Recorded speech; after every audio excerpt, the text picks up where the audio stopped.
بسم اللہ الرحمن الرحیم۔ السلام علیکم۔ روزانہ واقعات سننے کے لیے اس چینل کو سبسکرائب کریں۔ اس میں جب کمیونزم کا انقلاب آیا تو قرآن پاک کے سارے نسخے جلا دیے گئے، اذان اور عبادات پر پابندی عائد کر دی گئی۔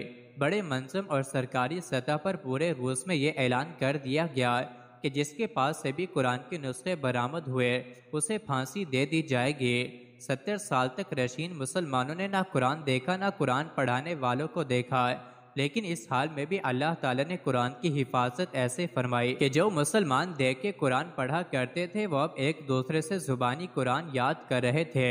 ذوالفقار نقشبندی اپنی کتاب سفر نامہ لاہور تا سمرقند و بخارا میں لکھتے ہیں کہ جب سمرقند اور بخارا روس سے علیحدہ ہوئے، یعنی جب یہ ریاستیں آزاد ہو گئیں، تو میں نے سمرقند و بخارا کا سفر کیا۔ مجھے ایک ایسی جگہ دکھائی گئی جس کے متعلق کہا گیا کہ جب رشیا میں کمیونسٹ انقلاب آیا اس کے بعد اس جگہ پر ایک شراب خانہ کھولا گیا اور یہاں تصاویر اس کے اندر لگائی گئیں۔ بظاہر یہاں آنے والے کو یہی معلوم ہوتا تھا کہ یہ شراب خانہ ہے، لیکن اس کے اندر ایک خفیہ حال بنایا گیا تھا۔ اس حال میں قرآن پاک کی تعلیم دی جاتی تھی۔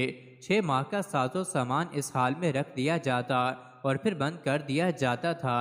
روسیوں کی قرآن سے نفرت اور قرآن کو جلانے کے باوجود بھی اللہ نے قرآن کو ایسے محفوظ رکھا کہ وہ بچوں کے سینوں میں سمٹتا گیا۔ اسی سفر نامے میں دل کو تڑپا دینے والا ایک اور واقعہ آپ لکھتے ہیں کہ ہمارا تا شکنت جانے کا اتفاق ہوا۔ میرے ساتھ کچھ علماء بھی تھے۔ راستے میں ہمیں ایک روسی مسلمان خاتون ملی۔ ہمیں دیکھ کر سلام و دعا کے بعد کہا کہ کیا آپ کے پاس قرآن کا نسخہ ہوگا؟ ہمارے ایک ساتھی کے پاس جیب سائنس کا قرآن تھا، وہ نکال کر اس خاتون کو دیا۔ وہ دیوانہ وار قرآن کو چومنے لگی، کبھی قرآن کریم کو آنکھوں سے لگاتی، کبھی ہونٹوں سے چومتی، کبھی رخسار پہ ملتی، کبھی قرآن کو کھول کر اس کی سطروں کو چومتی، اور اس کی آنکھوں سے آنسو کے موتی جھڑ رہے تھے۔ ایسے لگ رہا تھا گویا کوئی بچھڑا ہوا شخص برسوں بعد اپنے محبوب کو گلے لگا رہا ہو۔ اس خاتون کی قرآن سے اس قدر والہانہ محبت دیکھ کر رہا نہ کیا۔ پوچھا بہن بتاؤ تو صحیح معاملہ کیا ہے؟